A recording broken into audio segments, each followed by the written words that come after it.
Hello friends, কেমন আছেন সবাই? এস সাগর ব্লগে আপনাদের অনেক অনেক স্বাগত। আজ শ্রাবণ মাসের শেষ মঙ্গলবার, আর আজই আমার এক বন্ধুর বাড়িতে কালী পুজোর নেমন্তন্ন আছে। তাই আমি সকাল সকাল বেরিয়ে পড়লাম।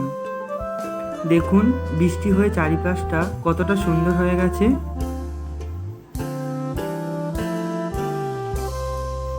টিকিট কেটে নিয়েছি।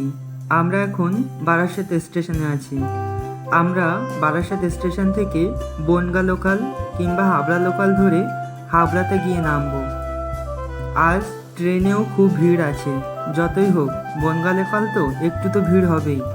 চলুন আমরা এবার ট্রেনে উঠে পড়ি।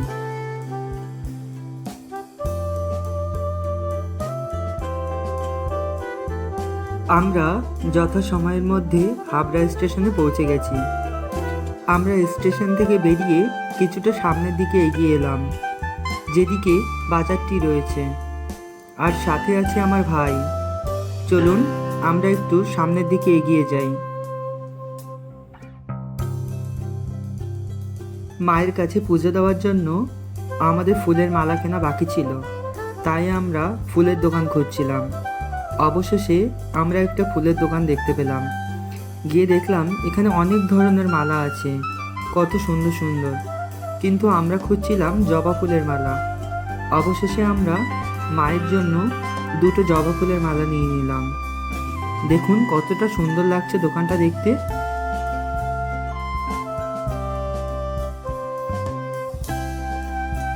আমরা এখন হাবড়া রূপকথা সিনেমা হলের সামনে আছি। আমরা এখান থেকে টোটো ধরলাম। টোটোতে করে গেলে একদম আমার বন্ধুর বাড়ির সামনে নামিয়ে দেবে। চলুন তাহলে যাওয়া যাক।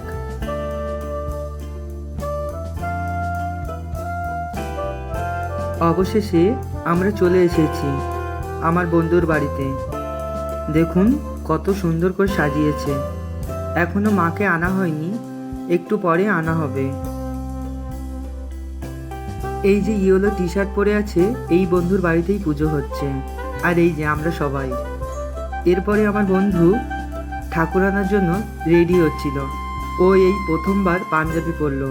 বলল বড্ড ঢিলা লাগছে। আমি বললাম না রে, ঠিক আছে, ভালো লাগছে। দেখুন ভালোই লাগছে ওকে।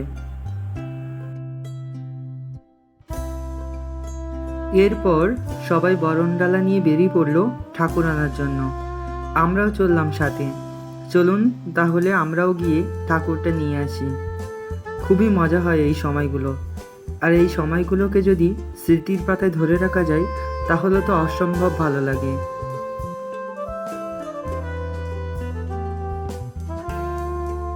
সবাই পায়ে হেঁটেই চলেছে ঠাকুর আনার জন্য, কারণ ওদের বাড়ির থেকে ঠাকুর বাড়ি বেশি দূরে নয়, ওই 1 থেকে 2 মিনিট মতো টাইম লাগে। তাই সবাই পায়ে হেঁটে চলে এলাম। আর ওই যে দূরে দেখছেন, ওই যে মায়ের প্রতিমা। সবাই হয়তো ভেতরে যেতে পারবে না, বেশ কয়েকজন ভেতরে গিয়ে ঠাকুরের বরণ করতে গেছে। দেখুন কত সুন্দর সুন্দর প্রতিমা তৈরি করা।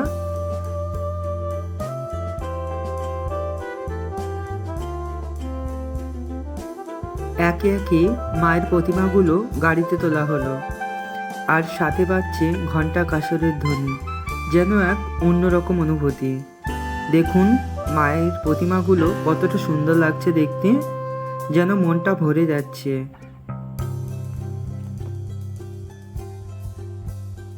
এরপর মাকে নিয়ে রওনা হলো সবাই বাড়ির দিকে।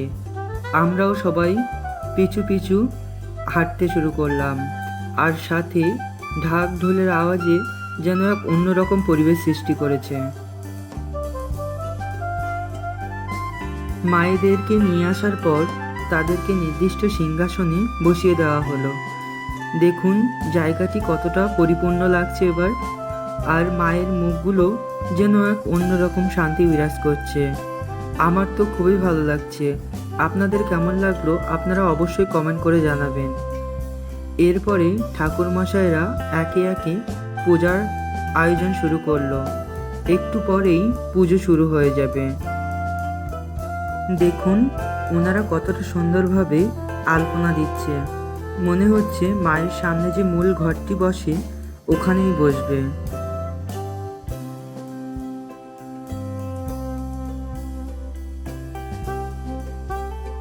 এরপর আমরা চলে এলাম মায়ের প্রসাদ খাওয়ার জন্য। প্রসাদের রান্নাগুলো এতটাই সুন্দর হয়েছিল, আমাদের তো খুবই ভালো লেগেছিল। অসাধারণ হয়েছিল রান্নাগুলো।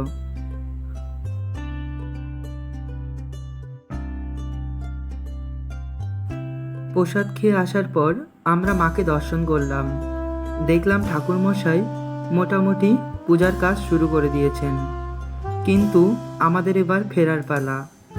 মনটা অনেকটা খারাপ লাগছিল, কিন্তু কিছু করার নেই, আমাদেরকে ফিরতেই হবে।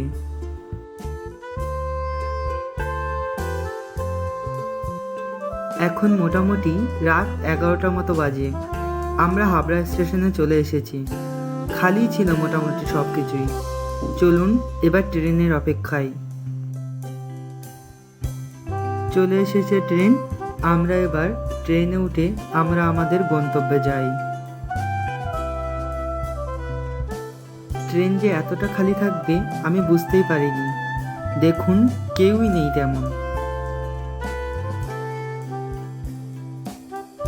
ঠিক আছে বন্ধুরা, সবাই ভালো থাকবেন, সুস্থ থাকবেন। আর আমার ব্লগটি যদি আপনাদের ভালো লেগে থাকে, একটি লাইক, কমেন্ট আর শেয়ার করতে একদম ভুলবেন না।